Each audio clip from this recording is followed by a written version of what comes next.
अब देख लेते हैं हमारे चैप्टर का नेक्स्ट टॉपिक, जो कि है राइट टू इक्वालिटी। अब राइट टू इक्वालिटी की बात आर्टिकल 14 से लेकर आर्टिकल 18 तक की गई है। आर्टिकल 14 से लेकर आर्टिकल 18 तक में राइट टू इक्वालिटी की बात की गई है।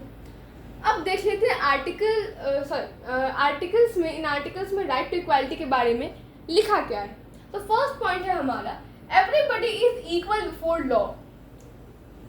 इस लाइन का मतलब है कि सभी लोग लॉ के सामने इक्वल है, नो मैटर ये उस टाइम किसी के साथ डिस्क्रिमिनेशन नहीं हो सकता है, नो मैटर वो किस जेंडर का है, किस रिलीजन का है, किस कास्ट का है, किस लीनिएज का है। लीनिएज मतलब हो गया वंश, वो किस वंश से बिलोंग करता है, वो उसका बर्थ प्लेस क्या है, या फिर कोई भी चीज़ किसी भी बेसिस पर आप डिस्क्रिमिनेशन नहीं कर सकते हो। अगर एक अमीर इंसान है, अगर अंबानी के घर वालों ने, मैं एक एग्जांपल दे रही हूँ बस एक एग्जांपल के लिए, अगर अंबानी के घर में किसी ने किसी इंसान का मर्डर कर दिया है या फिर किसी नॉर्मल मिडिल क्लास इंसान ने किसी का मर्डर कर दिया, दोनों के लिए सेम रूल है, नो मैटर वो कितने अमीर हैं वो कितने गरीब हैं, उससे कोई मतलब नहीं है। अगर उन्होंने कोई अपराध किया है या फिर कुछ भी है, सबके लिए सेम लॉ है। जो राइट एक गोरे इंसान को है वही राइट एक काले इंसान को है, जो राइट्स लड़कियों को हैं वो राइट्स लड़कों को भी हैं। जो पनिशमेंट एक क्राइम पर किसी को भी दी जाएंगी वो सबके लिए इक्वल है, नो मैटर वो अमीर है, गरीब है, गोरा है, काला है, लड़का है, लड़की है, अपर कास्ट का है, लोअर कास्ट का है, सभी के लिए लॉ इक्वल है। लेकिन इस बात पर विवाद तब उठा जब कॉन्स्टिट्यूशन जब हमारा बन रहा था, तो इस बात पे विवाद उठा कि अब प्रेसिडेंट है या फिर गवर्नर है। प्रेसिडेंट या गवर्नर किसी का मर्डर भी कर दे तो आप उनको फांसी नहीं दे सकते, आप उनको पनिशमेंट नहीं दे सकते हो। क्यों? क्योंकि जो प्रेसिडेंट है वो आर्टिकल 71 प्रेसिडेंट आर्टिकल 71 के तहत अपना सजा माफ कर लेंगे, और जो गवर्नर है वो आर्टिकल 162 के तहत अपना सजा माफ कर लेंगे। अब यहाँ पे बात उठी कि जब सारे लोग इंडियन के सिटीजन हैं, आप किसी भी बेसिस पर डिस्क्रिमिनेशन नहीं कर रहे हो, तो एक प्रेसिडेंट और एक गवर्नर भी तो इंडिया का सिटीजन ही है, तो इन लोगों के केस में डिस्क्रिमिनेशन क्यों? अगर इन दोनों ने किसी का मर्डर किया है या फिर कोई भी क्राइम किया है तो इनको सजा क्यों नहीं मिलेगी? तो हमारे कॉन्स्टिट्यूशन में एक ऐसी बात लिखी गई है, तो बोला गया, ये डिसीजन लिया गया कि जब तक इनका टेन्योर चल रहा है, जब तक ये काम कर रहे हैं, जब तक ये अपने पोस्ट पे हैं, तब तक माननीय प्रेसिडेंट ने किसी का मर्डर कर दिया, जब तक ये अपने पोस्ट पर हैं तब तक इनको सजा नहीं दी जाएगी। लेकिन ऐसा थोड़ी ना है कि वो जो पोस्ट पे वो हमेशा रहेंगे, कभी ना कभी तो री इलेक्शन होंगे, वापस इलेक्शन होंगे। तो जब ये अपने पोस्ट से हट जाएंगे तब इनको क्या कर दिया जाएगा, इनको सजा दी जाएगी। गवर्नर भी अगर जब अपने पोस्ट से हट जाएंगे तब इनको सजा दी जाएगी, जब तक ये पोस्ट पे है तब तक इनको सजा नहीं दे सकते, क्योंकि आर्टिकल 71 और 162 के तहत ये क्या करेंगे, अपनी सजा को माफ कर लेंगे। हाँ, मैं अपनी सजा को माफ करता हूँ, करती हूँ। नेक्स्ट है हमारा, आप पब्लिक हो या फिर गवर्नमेंट पब्लिक या फिर कोई भी इंडिविजुअल कोई भी हो, वो किसी का भी रिलीजन के बेस पे, कास्ट के बेस पे, लीनिएज के बेस पे, जेंडर के बेस पे, बर्थ प्लेस के बेस पे डिस्क्रिमिनेशन नहीं कर सकती किसी भी वे में। अब डिस्क्रिमिनेशन बहुत टाइप का होता है। अब पहले क्या होता था, कास्ट के बेसिस पे डिस्क्रिमिनेशन कैसे होता था, अपर कास्ट के हैं तो वो ऊपर बैठ रहे हैं, जो लोअर कास्ट के हैं वो नीचे बैठ रहे हैं, पहले ऐसी चीज़ें होती थी। पहले तो गोरे काले में भी डिस्क्रिमिनेशन हो जाता था। नेक्स्ट पॉइंट है हमारा, अगर आप किसी गवर्नमेंट जॉब के लिए जा रहे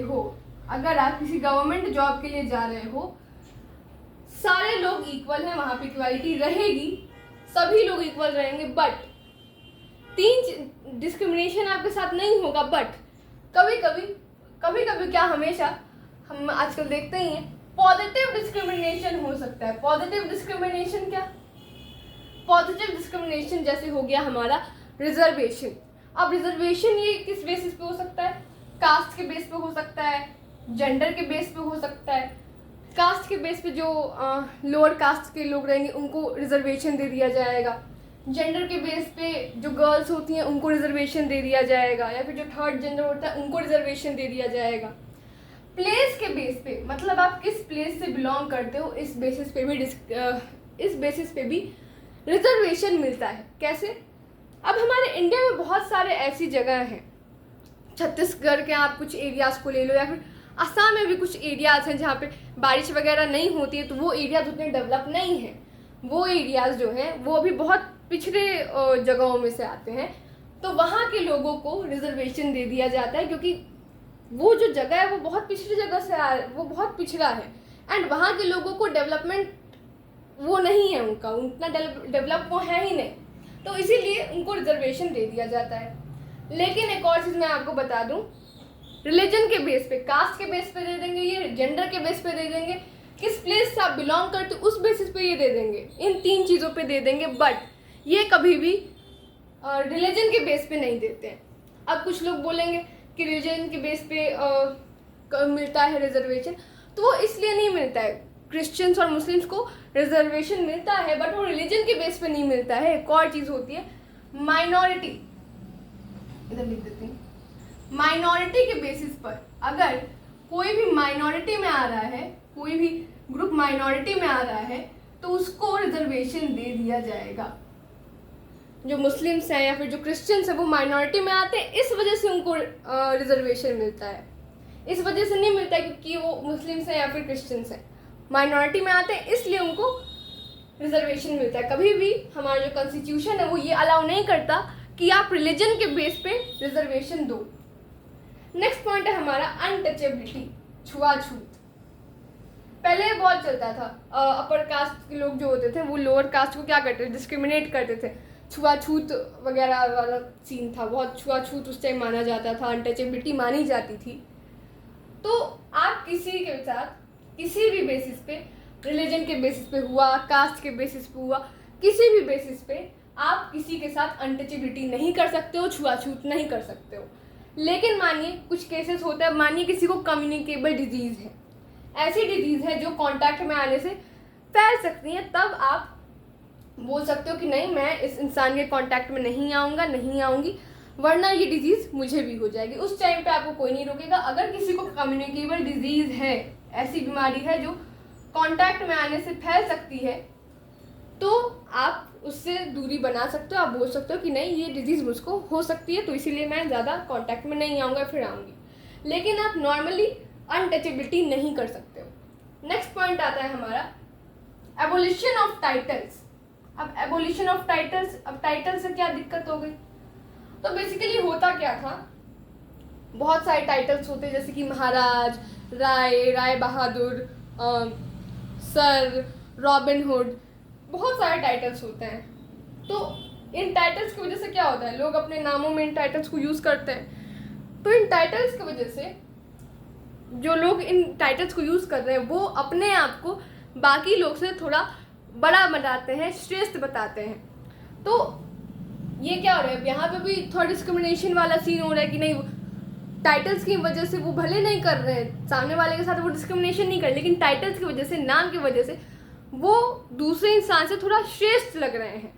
तो इसलिए आप महाराज जैसा, महाराज, सर, रॉबिन हुड या फिर राय बहादुर, राय, ये सारे टाइटल्स आप यूज़ नहीं कर सकते। और सिर्फ यही नहीं, बहुत सारे टाइटल्स हैं इंडिया में, बहुत सारे। या फिर कुछ आपको फॉरेन अवार्ड मिल गया, मानिए आपको कोई फॉरेन अवार्ड या फिर फॉरेन टाइटल मिल गया है, किसी बाहर के देश से आपको कोई टाइटल या फिर कोई अवार्ड मिल गया है, तब भी आपको उस टाइटल को रखने के लिए सबसे पहले तो आपको प्रेसिडेंट से परमिशन लेनी होगी, सबसे पहले आपको प्रेसिडेंट से परमिशन लेनी होगी, एंड उसके बाद भी आप उसको अपने नाम में एज अ टाइटल यूज़ नहीं कर सकते हो। आप किसी भी, अब आपको मानिए आपको नेशनल अवार्ड ही मिल गया, आपको इंडिया में ही कोई नेशनल अवार्ड मिल गया, तब भी, सिर्फ फॉरेन नहीं, इंडिया में भी अगर आपको कोई नेशनल अवार्ड मिल रहा है तो भी आप उसको एज अ सरनेम यूज़ नहीं कर सकते हो। मानिए मुझको मिला तो नहीं है, बट मानिए मुझे कुछ देर के लिए मुझे पद्म भूषण अवार्ड मिल गया। अब पद्म भूषण मुझे अवार्ड मिल गया तो इसका मतलब ये नहीं है मेरा नाम उज्ज्वला कांत है तो मैं एज ए सरनेम इसको यूज़ करूँगी कि पद्म भूषण उज्ज्वला कांत, ऐसा नहीं होने वाला है। हाँ, मैं ये बोल सकती हूँ कि मेरा नाम उज्ज्वला कांत है, मुझे पद्म भूषण मिला है, मुझे पद्म भूषण अवार्ड मिला है, मैं ये बोल सकती हूँ, लेकिन ये पद्म भूषण को मैं एज अ सरनेम कभी यूज़ नहीं कर सकती। हाँ, लेकिन मानिए आपको कोई एजुकेशन के फील्ड में कोई रैंक मिली है, कोई टाइटल मैं उसको नहीं बोलेंगी, एजुकेशन के मामले में आपको कोई रैंक मिली है, तो हाँ उसको आप अपने नाम में यूज़ कर सकते हो। अब मानिए जो डॉक्टर्स होते हैं, जो डॉक्टर की पढ़ाई करते हैं, जो डॉक्टर्स होते हैं, वो एग्ज़ाम क्वालिफाई करने के बाद जब उनको टाइटल मिल जाता है डॉक्टर का, तो क्या होता है, वो शान से लिखते हैं कि डॉक्टर कुछ भी, डॉक्टर जो भी उनका नाम हो, डॉक्टर जो भी हो, तो वो चीज़ आप लिख सकते हो। लेकिन ये जो टाइटल है, अब मानिए ये है हमारे चिंटू लाल, ये है हमारे चिंटू लाल, और इनको डॉक्टर, इनका नाम में डॉक्टर जुड़ गया क्योंकि इन्होंने बहुत मेहनत की और तुक्के से इनका एग्ज़ाम भी निकल गया। अब ये क्या लिखेंगे, डॉक्टर चिंटू लाल।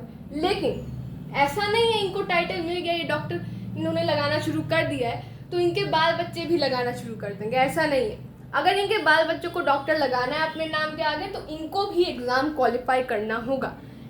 ये जो टाइटल्स होते हैं डॉक्टर, या फिर आजकल जो प्रोफेसर्स भी होते हैं वो भी शान से लिखते हैं प्रोफेसर, और उसके बाद अपना नाम जो भी हो। अब जैसे मानिए हम चिंटू लाल को प्रोफेसर बना देते हैं डॉक्टर से, प्रोफेसर चिंटू लाल, डॉक्टर चिंटू लाल, तो ये जो प्रोफेसर है, ये जो डॉक्टर है, ये दोनों जो टाइटल्स हैं, ऐसा नहीं है कि ये इनके बच्चे भी लगाने लगेंगे। अगर इनके बच्चों को लगाना है तो इनको भी एग्ज़ाम क्वालिफाई करना होगा, उनके बच्चों को भी उतने हायर एजुकेशन लेनी होगी। ये सारे टाइटल्स इनहेरिट ये नहीं कर सकते हैं।